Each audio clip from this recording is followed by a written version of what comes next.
Hey everyone, welcome to Group Text. Okay, reality peeps. Know you all love reality shows. So guess who I have today? From Real Housewives of Salt Lake City, Lisa Barlow, whose take no prisoner attitude has amassed like a legion of fans. She is not only a successful businesswoman and a top tier marketing executive, she is also a loving wife and devoted Marlo. Hi, Lisa. Hi, Melissa. Thanks for having me today. Thank you. This has been a long time coming. We've been trying to get you on the show for a while. I know Lynn literally was with me this morning and she's like, oh my gosh, I'm fine. I'm so glad you two finally get together. It's so great. So I'm just going to jump right in about some interesting things or that were interesting to me. You're a native New Yorker whose family became Mormon after literally like someone knocked on the door. Yeah, literally the Mormon missionaries knocked on our door. And you have to realize they're like two boys, right? And my mom and dad have five girls and one boy. And And you, wait, and you were in Albany. yes, yes. So we're like upstate New York. There's no Mormons. And my mom's always really been very spiritual. So when they knocked on the door, she's like, come on in. I love this. And, you go through all of these discussions. So they're teaching you about the faith, the love of Jesus Christ and God. And my mom's like, I'm in. And for my dad, I think he was like, this is crazy. I want nothing to do with it. But we ended up becoming Mormon. And the whole family. I mean, how old were you? So when the missionaries first started coming to my house, we were all little, but it took like a long time before my family was like, okay, this is like what we're all going to do. I think for my dad, he's very active. He actually just finished an LDS mission. For him, it was like kind of like, I don't want this. I don't need this. It was more my mom driving it. My dad was pretty much like agnostic. So it was like a major change, but we're all LDS and we all live it very differently, even my parents. You moved west. What brought you there? Because I know you went to BYU for a year. Yes. So we went out to, I moved out to Utah and it was pretty much like, I was like, this would be a great place for me to go and meet like kids my own age that are of the same faith, because really in New York, there was no one. Like, I Yeah. don't even think people knew what it was. They're like, this is weird. There was one boy in my high school that used to drive me to early morning seminary, named Joe. And like, he was the only other kid that was LDS, but there wasn't really like a community. So it was kind of like a cool place to go. I loved a lot of my experiences at BYU too. It was a good change for me. But it had to be a culture shock Oh, coming from New yeah. York. It was a major culture shock. I think the hardest thing was, being a brunette and tan. It was like so weird to them. Everyone was asking me, like, what are you? Everyone was blonde. It's changing a lot, but I swear everybody had blonde hair, blue eyes, tall. Like, so I'm like 5'6". I felt tall for New York. I'm great for New York. But out there, it was like all my friends were like 5'10". It was like, where did these people come from? They're all Scandinavian. Yeah. Like, And you yes, still have a little bit of a New York accent. yes. You know what's so crazy? When I was at BYU, this boy who I had the biggest crush on was like, I thought you were pretty until you opened your mouth. And then I was like, oh, okay. Like, Thank you. yeah, I know. Thank you very much. But it was But hard. then, Like, even when my mom would come to visit, in New York, if people think you look good, they shout it out to you on the street, like, looking good, you look pretty. Where you get used to that, my mom's like, nobody here thinks you're pretty. Nobody here likes you. Like, it was kind of funny. thanks, Mom. Yeah. But you went back to New York and actually finished school in New York. Yeah, so I went to SUNY Albany in New York. I loved my experience there. It's a beautiful campus. I actually went back to Christmases ago to like check it out. And I'm like, oh my gosh, it looks the exact same. It hasn't changed. So, what brought you back to Salt Lake? I was dating a guy and on paper we looked amazing. Like you would think like this is going to be like the perfect couple. Like on paper it was like perfect. But I literally woke up one day and I told my mom, I'm like, if I stay here and marry him, I'll probably be drunk by noon and miserable. Like in a few years, it didn't feel right. I'm sure he's happy and married to somebody else, but we were engaged. And the easiest thing for me to do at the time was just bounce. So I was like, I'm moving back to Utah. I had so many great friends there. So it was like easy for me to just like move back there and like, you know, start a new life out there. I FedExed the ring back. It was horrible. It was mean, You but FedExed the ring. yeah. And How that's when very FedEx wasn't as stable either, like where you knew it was going to get back. But my mom literally, I'm like, let's pack my car. She drove cross country with me, and like my car was packed full of stuff. And she's like, are you sure you want to do this? And I'm like, I need to do this. And I'm glad I did. To this day, it's like the best thing I ever did. I say FedExing the ring back. How very Meghan Markle of you. Yes. You describe yourself, and it's fascinating watching the show, as Mormon 2.0. Yes. Explain what that is, because there's still a lot of people. I mean, I grew up with a friend who was Mormon, and it was, she couldn't drink Coke. She couldn't do this. She couldn't do that. And I've seen you knock back a Diet Coke or two. Or 10. Or 12. I'm being nice, in the large, big gulp size. For me, being Mormon 2.0 is basically like being non-Orthodox. And, when you'll see the season, like I want to reconnect, I feel very centered and very me when I have a great relationship with God. And I think for me, being Mormon 2.0, Seth Marks actually created that name. That didn't come from me. Seth Marks is like, you're like Mormon 2.0.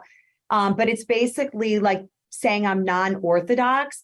And, being a convert to the church with our family converting, I just feel like I didn't ever need to check all the boxes. I think religion's a choice, and God gave me my own fingerprints because he wants me to be me and live something the way I want to live it. And I think as long as you're focused on God and being a good person, it really doesn't even matter what religion you are. But for me, I'm just like, I love the Mormon faith. The LDS faith is so beautiful. I love the respect it has for all religions.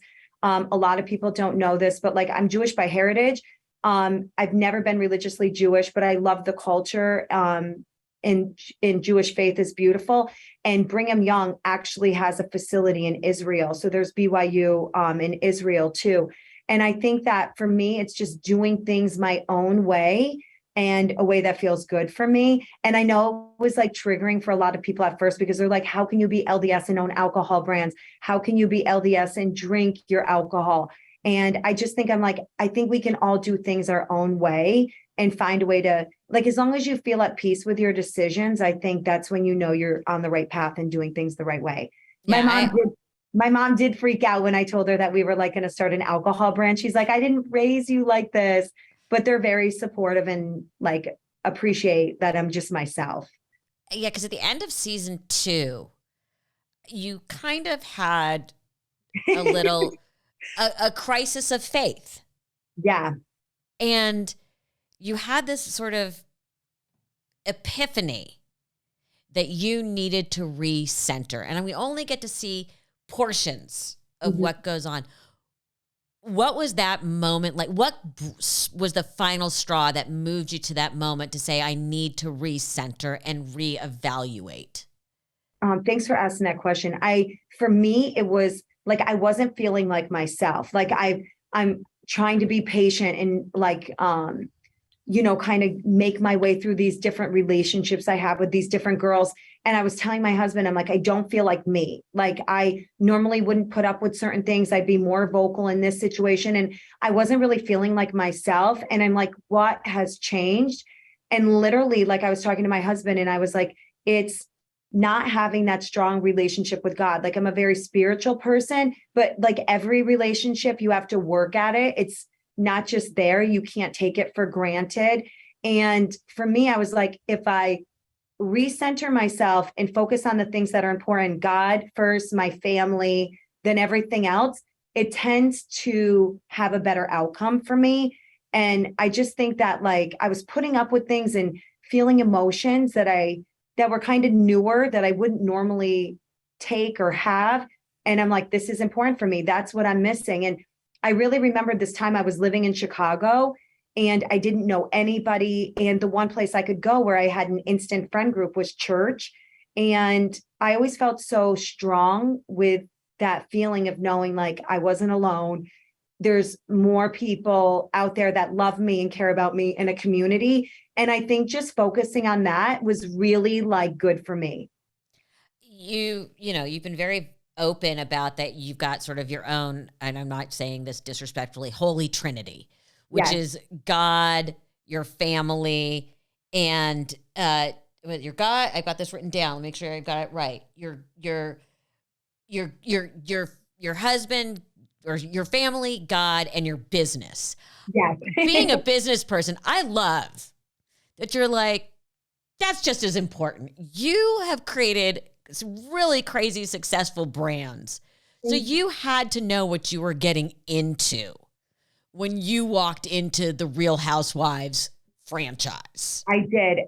Yeah. What did you, had you taken leave of your senses, or you said, fine, I'm here for complete and open consumption by the world? I've always been a really open person. And, my dad would always say, if you ask Lisa a question about herself, she's going to give you the answer. So I think for me, I think I had an idea of what I was walking into. And I think, just based on like working in entertainment and doing the things I do with Sundance, with the different networks I work with, and different relationships and entertainment I had one idea of what it was going to be like. And the one thing I'm used to in the businesses John and I own is that we're the boss, and we we have control. And when you sign up for a reality TV show, you have zero control, like none.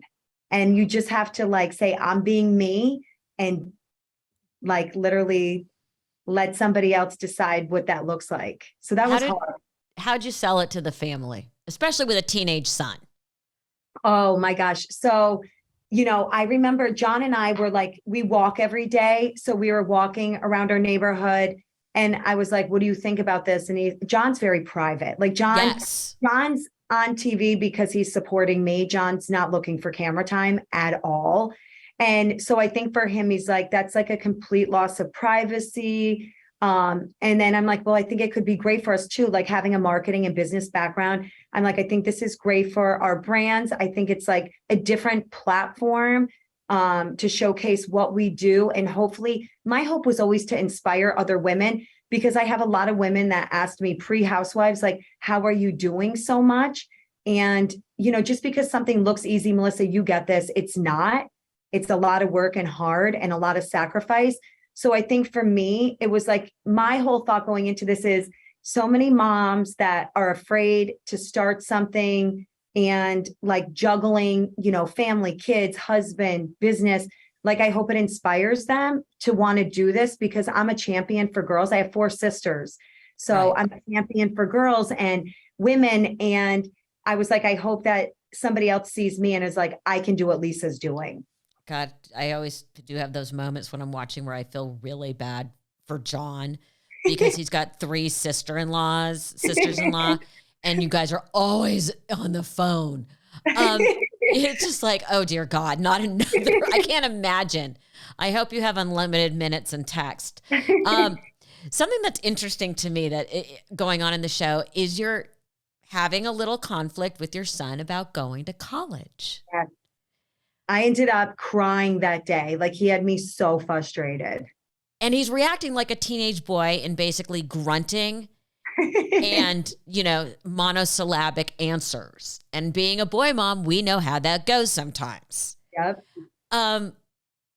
Don't you just want to be like, dude, I know you have your own business, but let me explain how this is going to work for you.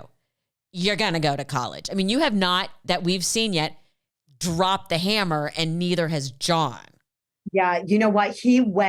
We have some friends that are wildly successful, like sold companies in the billions twice over.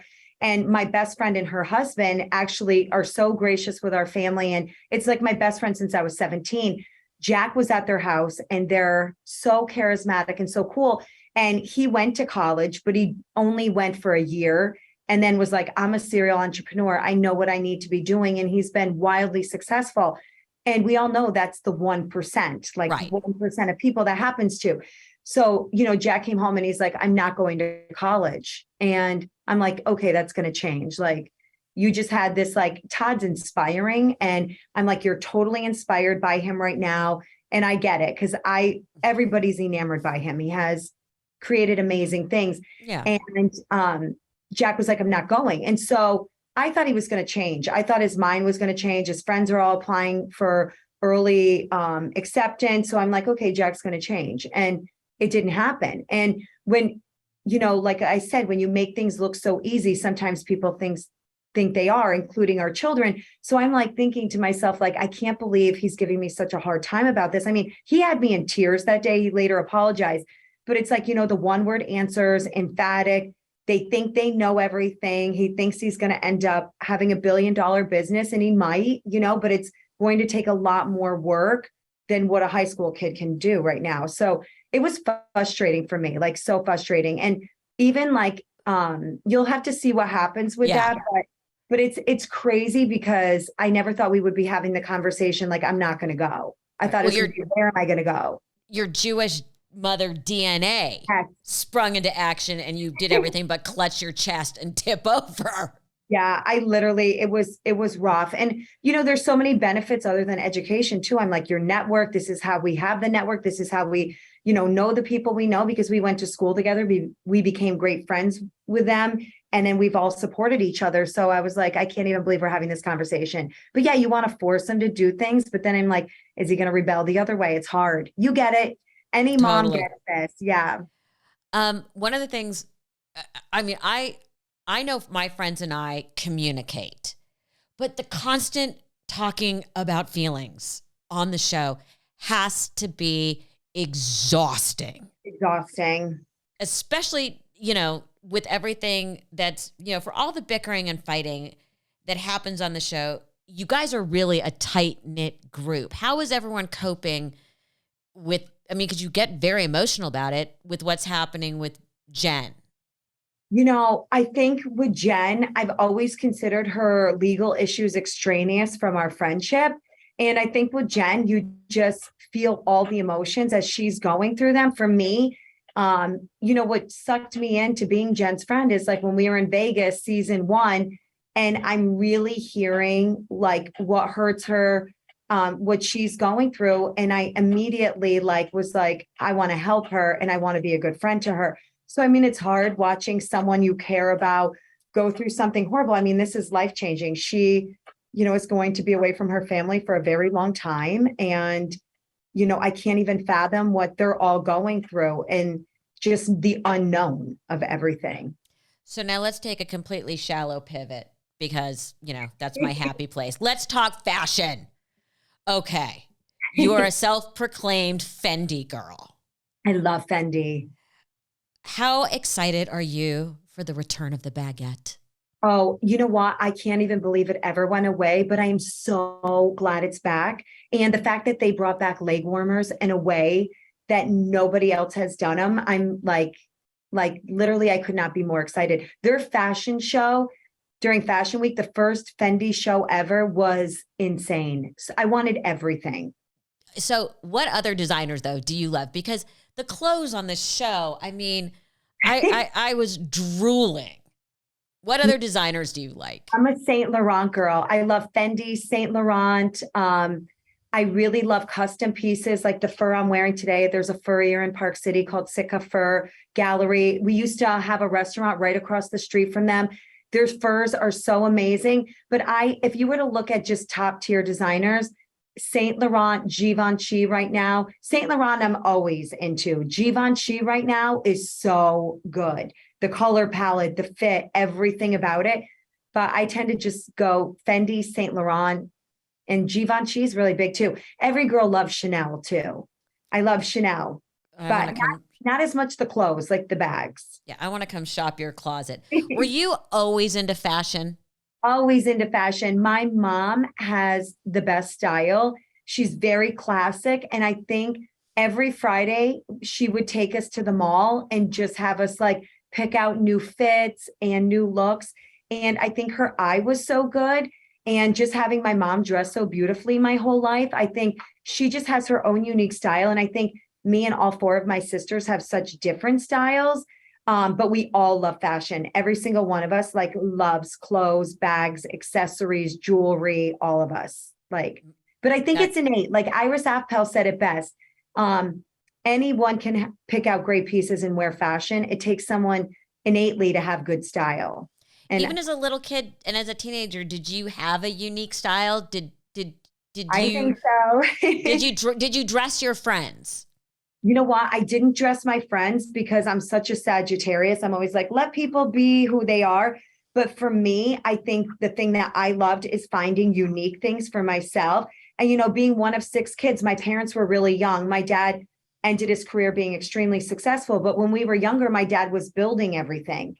And what was hard is like we had to dress really cool, but we didn't have as big a budget. So my mom would take us to like Bloomingdale's or Jordan Marsh, and I would like find like the cool pieces that were like that I felt were super unique that no other kid would have. Like when Genera was out, I had the like bright pink and lime green zip up hoodies with the leather, and I would find the perfect skirt, but I could see the outfit in my head before we would even go to the mall. Like I would just dream it.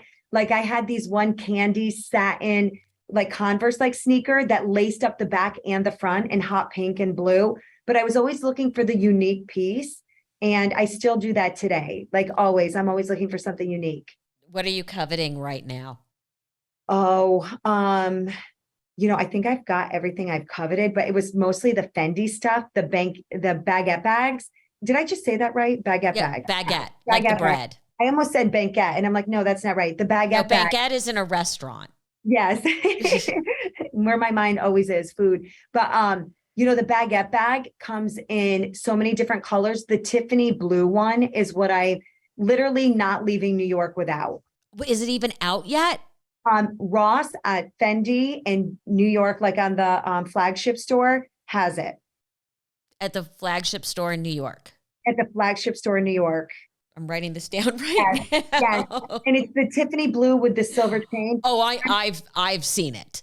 I think it's the prettiest bag out for this season. And I got the clogs, the leg warmers, the socks, the hats, all of it. Like it's so good. But I think that bag is probably the one bag that if I don't have it, I'll obsess about it 10 years from now. I'll be like, why didn't I buy that bag?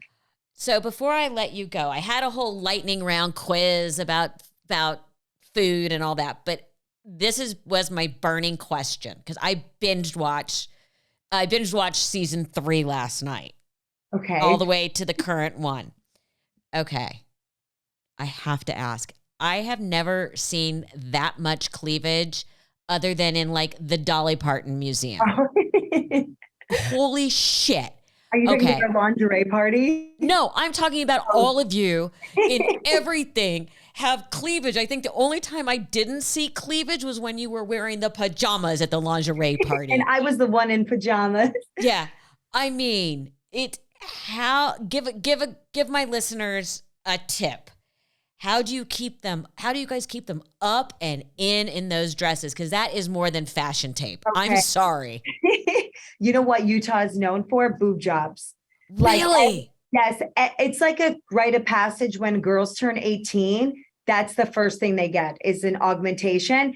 And you know what's funny is I do Sundance and we always rent like private homes. And my neighbor in Utah in Salt Lake owns the most fabulous house in Park City up in Deer Valley. And we were walking through it and the head of this network, I can't name him, was like, we rented the house and did this amazing party there. And he's like, whose house is this? And I'm like, this is the house that Boobs built. It's literally like insane. But I'm like, he is the #1 boob job doctor in the country. And this is his home and it's exquisite.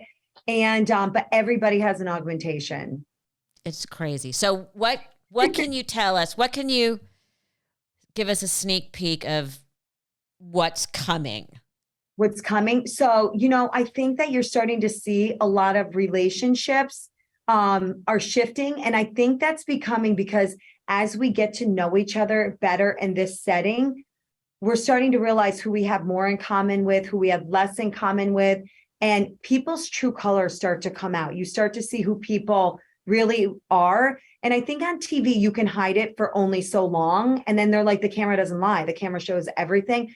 and you start to see like who people really are. It's not what they say they are. It's not who they say they are. It's like who they really are. So I think, that's a big piece of the puzzle. And I think everybody wants to know how Heather Gay got her black eye. So I'm dying to find out how she got the black eye.